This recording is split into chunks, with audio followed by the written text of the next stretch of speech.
I never imagined a batch of chocolate chip cookies would end with my neighbor being hauled off in cuffs. But that's exactly what unfolded the morning my 63-year-old HOA president, Mrs. Evelyn Cartwright, decided to sick SWAT on me, screeching that my garage was some kind of full-blown drug operation.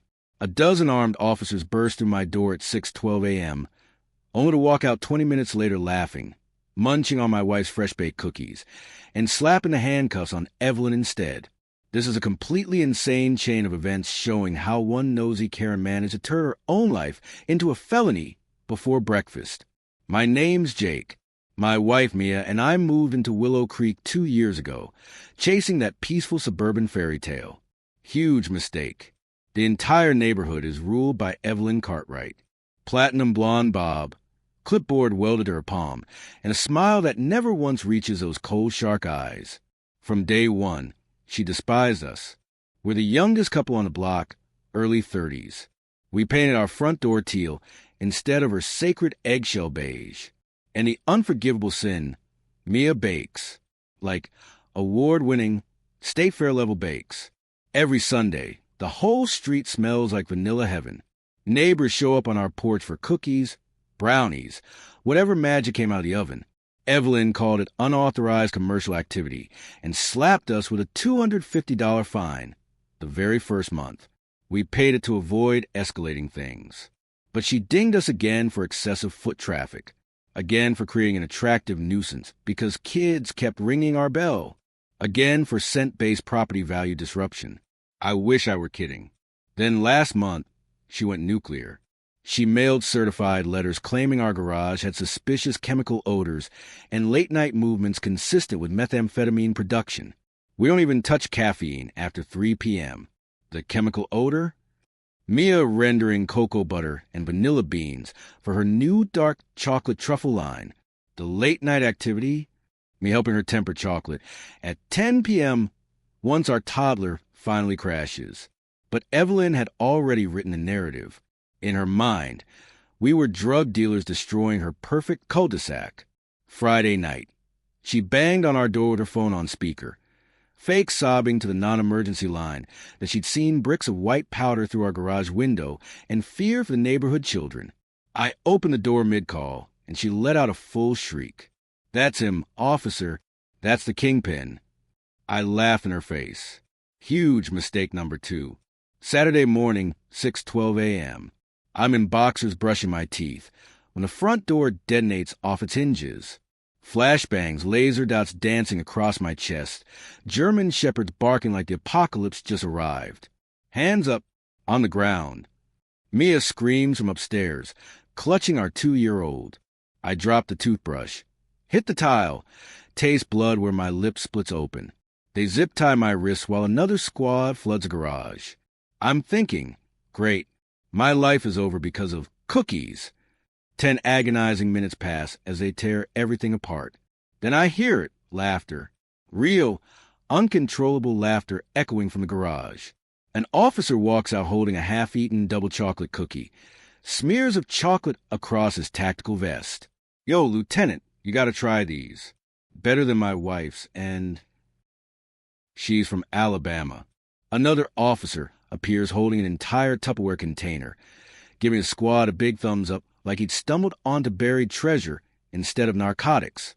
The SWAT commander crouches beside me, slices off the zip ties, and helps me stand like we've known each other for years. "Sir, do you regularly keep 40 pounds of Belgian chocolate calots and a marble tempering slab in your garage?" I nod, still trembling. He smirks. "Then congratulations. This is the cleanest meth lab I've ever laid eyes on." That's when Evelyn makes her final, catastrophic mistake. She's planted on her lawn in a leopard print robe and curlers, filming everything on her phone and hollering, "I told you, arrest them." The commander strolls toward her with Sunday church calm. "Ma'am, you swore under penalty of perjury that this home contained an active meth lab and firearms. We found baking supplies and children's toys. Filing a false felony report is a crime. Turn around." You could practically hear her spray tin crack when the cuffs snapped shut, but the real gut punch hadn't even landed yet. Because what police found on Evelyn's phone after they seized it as evidence took this from hilarious to horrifying in about 3 seconds. The officers dragged Evelyn across her immaculate lawn like a sack of expired HOA citations. She still shrieked, "I'm the victim here," even as they shoved her into the back of the cruiser. Her leopard robe rode up, curlers bouncing like bargain bin ornaments. Half the neighborhood filmed the spectacle. The same people who used to worship her at annual meetings were now laughing behind their Ring cameras. I should have felt triumphant. Instead, my hands wouldn't stop shaking, and Mia was upstairs sobbing so hard she got sick. Our toddler kept asking why the police uncles broke our door and took his cookie plate. That's when the SWAT commander handed me Evelyn's phone, sealed in an evidence bag, and said, "You're going to want to see this before we log it." They'd already mirrored the data. The detective in charge, Ramirez, kind eyes, absolutely no tolerance for Karens, pulled me aside on my shattered porch. "Mr. Delgado, your neighbor has 47 hidden cameras around the cul-de-sac. 47, motion triggered. 4K, cloud backup, most aimed directly at your home." My stomach fell through the floor. He swiped through feeds. Our bedroom window, our backyard, even a clear angle into the garage through a knot hole she drilled into the shared fence. Every Sunday cookie handout, recorded. Every time Mia breastfed on the back patio, recorded. The night I carried Mia over the threshold on our anniversary, tipsy, laughing, half-dressed, recorded in 4K. Ramirez's voice dropped. She's got folders labeled by date and by body part. I nearly vomited right there beside the busted door frame. But that wasn't even the worst one. The worst folder was titled Insurance Phase 2. Inside were screenshots of fake Craigslist ads she'd posted in sketchy corners of the internet offering premium product, using our home address as a pickup location. Photos stolen from Mia's public Instagram, badly photoshopped to make it look like we were holding bricks of cocaine instead of bags of cocoa butter. A burner texting app full of messages to known dealers. Fresh cook dropping Saturday. Bring cash. She wasn't just trying to get us fined. She was trying to get us killed.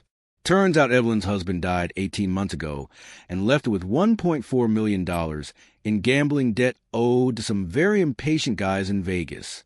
Her house was already sliding into foreclosure, which she'd hidden from the HOA board. Classic. Her brilliant strategy. Stage a drug bust so spectacular enough that police would seize our home under asset forfeiture. Then she'd swoop in with some shell LLC, buy it at auction for pennies, flip it fast, pay off the Vegas sharks, and keep her precious HOA throne. Our lives, our safety, our child's future, just collateral damage for Queen Evelyn's kingdom. While I'm still trying to process that nightmare, Ramirez gets a call. His entire expression drains. Judge just signed a search warrant for 127 Willow Creek Lane, Evelyn's house. 10 minutes later, the bomb squad rolls in. Not because of drugs on our property, because her garage contained 50 gallons of acetone, red phosphorus, and iodine crystals, actual meth ingredients, stacked behind her Christmas totes. She planned to plant all in our attic crawl space the same morning SWAT hit us. The only reason she didn't? Mia surprised her with a peace offering plate of cookies Friday night, and she was too busy rage-eating them on camera to finish her setup. By noon, our street looked like a full-blown Netflix true crime set. Feds and windbreakers, news vans clogging the road, neighbors pretending they'd always despised her. Evelyn sat in the cruiser the whole time, mascara streaking down her face, shrieking that we framed her with deep fake cookie technology. No one bought a word. I thought that was a knockout punch. I was wrong. The real finishing blow came from the kindest soul on the planet, my wife Mia, and it was so brutally elegant the detectives asked if they could use it in training presentations. They let Mia walk right up to the cruiser where Evelyn sat cuffed in the back seat, face smeared with yesterday's contour and today's pure panic.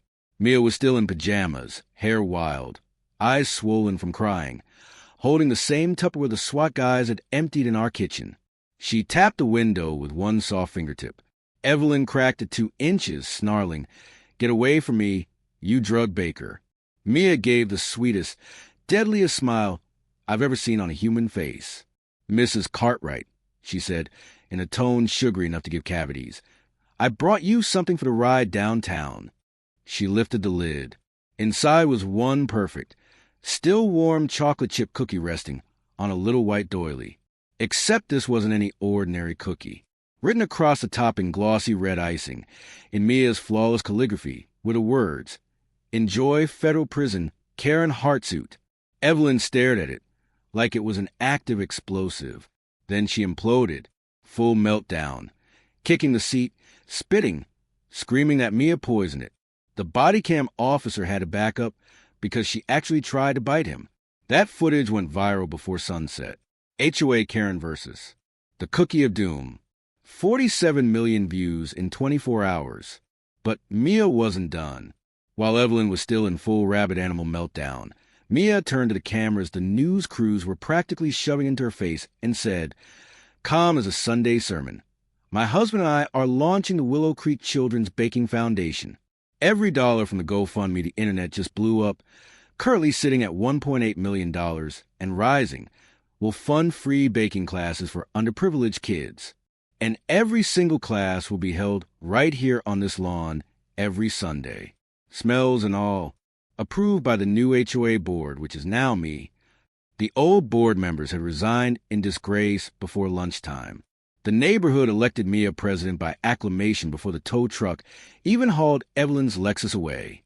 Evelyn was eventually charged with 3 felonies. Filing a false police report with intent to cause harm, attempted evidence planting, and possession of meth precursors. The prosecutor threw the book with enough force to leave a crater. She took a plea for 7 years in federal prison.